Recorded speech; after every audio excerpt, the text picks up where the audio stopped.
The earth is the Lord's and everything in it, the world and all who live in it. For he has founded it on the seas, and established it on the waters. Who may ascend the mountain of the Lord? Who may stand in his holy place?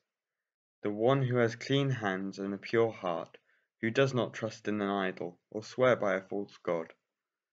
They will receive blessings from the Lord, and vindication from God their Saviour. Such is the generation of those who seek him, who seek your face, God of Jacob. Lift up your heads, you gates, be lifted up, you ancient doors, that the King of glory may come in. Who is this King of glory? The Lord strong and mighty, the Lord mighty in battle.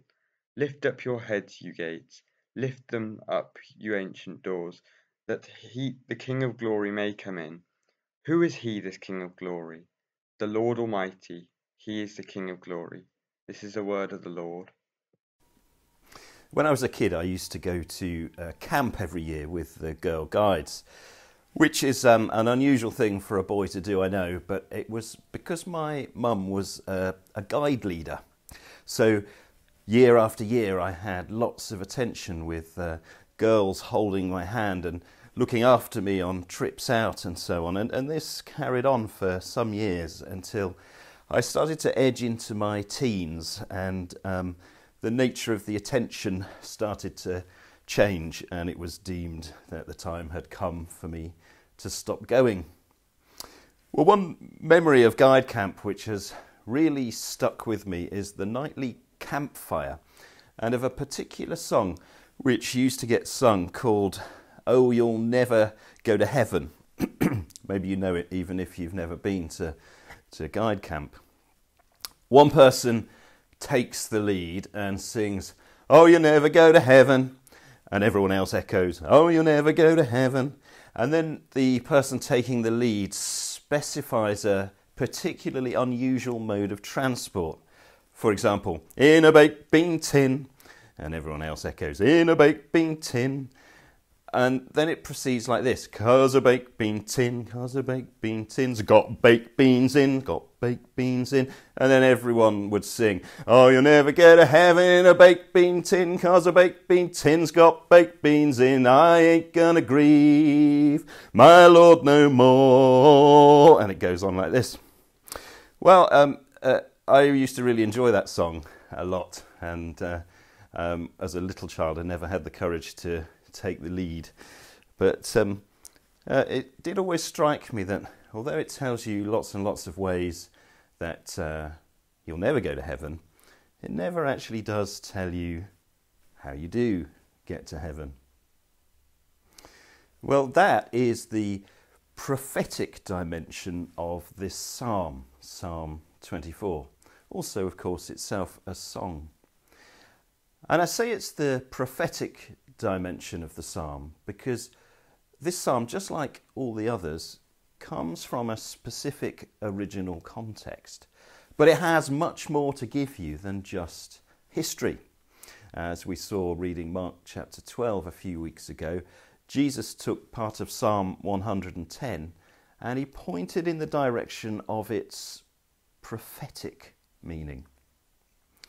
So what I've done today is I've made two versions of this talk, a short one and a longer one. This is the short one.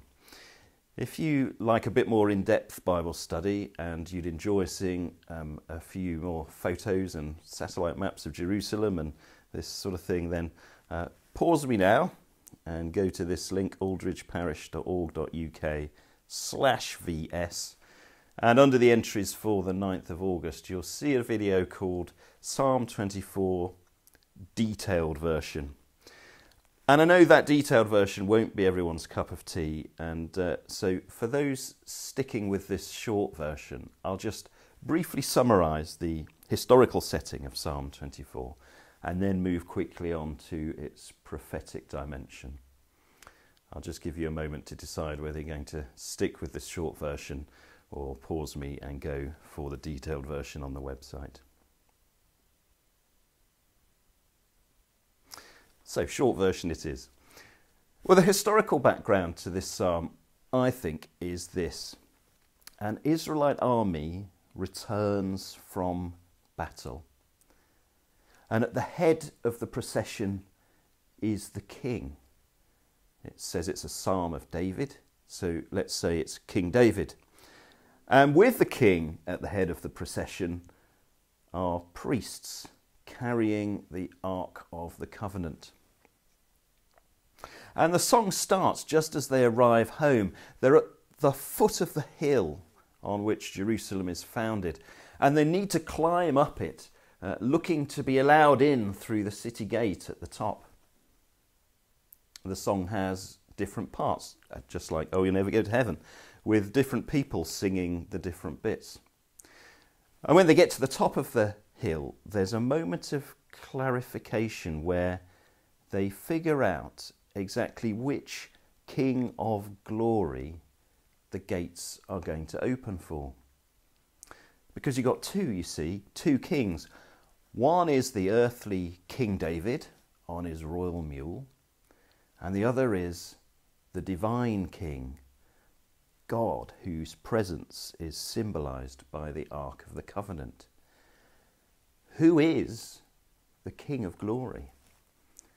The answer is that it is the Lord Almighty, or the Lord of the heavenly armies. He is the King of Glory. That's the original historical context, I think, and I go into the reasons for thinking this way in the more detailed version of this talk. So what then is the prophetic dimension of this psalm? Well, something to remember about Jerusalem was that it was understood to be an earthly copy of a heavenly reality. I don't know how you can possibly imagine the heavenly reality. Here's one artist's idea behind me. More of this in the detailed talk, but you can find this understanding in both the Old Testament and the New, that you have the reality of God's dwelling in the heavens above, and you have an earthly Jerusalem as a copy, a shadow, a reflection on earth.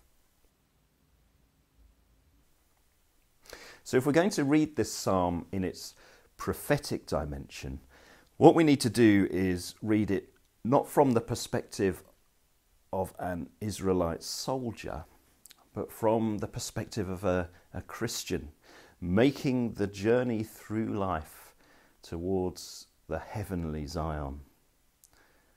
There's a big difference this time though, because whereas in the original reading there was potential for confusion between kings, there was David the king on his royal mule, but there was also the Lord the king, the Lord of armies, the Lord Almighty, symbolised by the Ark of the Covenant.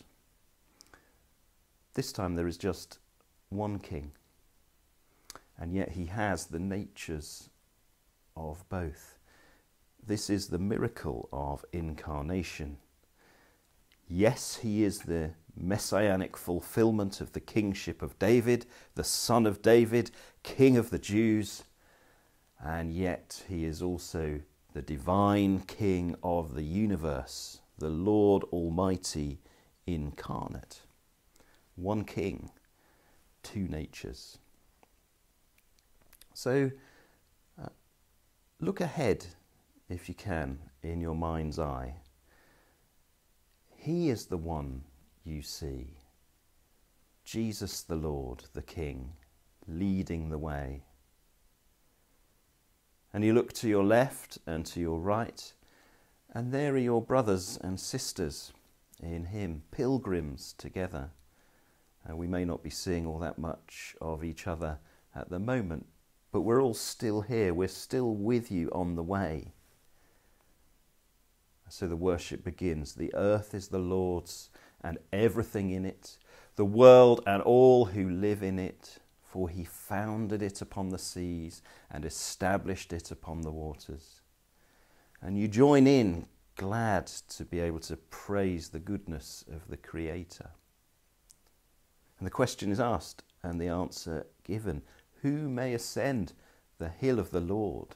Who may stand in his holy place?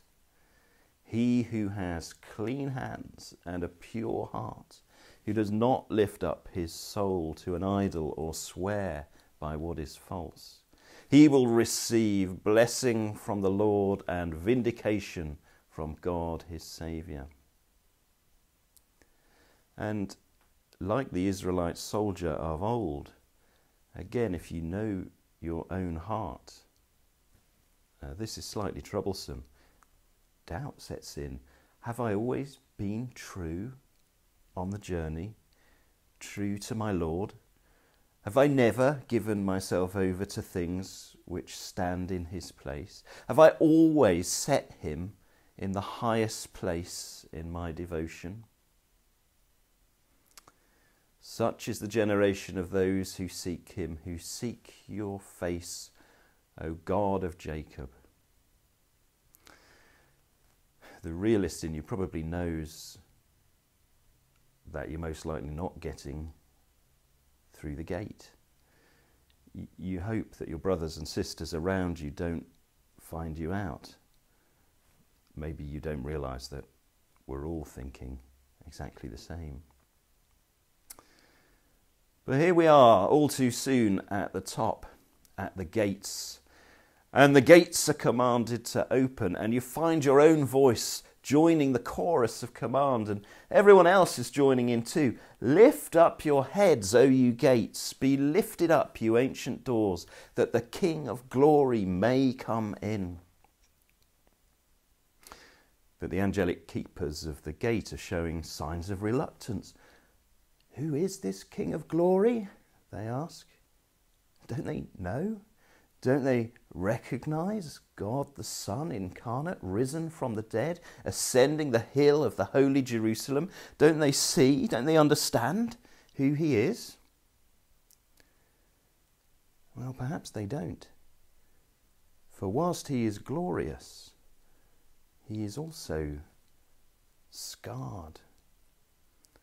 The Saviour bears the marks of battle. And you realise that this is why you're getting through the gate. Because Christ has done battle with the powers that hold you back. Sin and death and the devil. He is the one who has won the victory. You're not getting through the gate of the heavenly Jerusalem because you have defeated them, but because he has. And he is the one who is taking you through. The gates are open for him. And you, along with your brothers and sisters, are ushered in by him. And so you join the chorus in answer to the question, who is he? The Lord strong and mighty, the Lord mighty in battle. And the question barely needs repeating, except for one thing. We all want to seek glory deep down.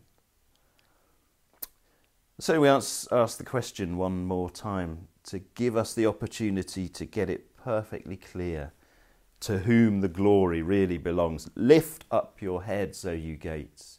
Lift them up, you ancient doors, that the King of glory may come in. Who is he, this King of glory? The Lord Almighty. He is the King of glory. After our prayers, I'm going to invite you into sung worship with a song called King of My Heart. It's a song about this King, the one who is good, the one who can ascend the hill of the Lord. You don't get there without him, you know. You won't get there on your own. You do need that King of glory to be the King of your heart. And that, to answer the question which the campfire song never does, is the only way you ultimately get to heaven.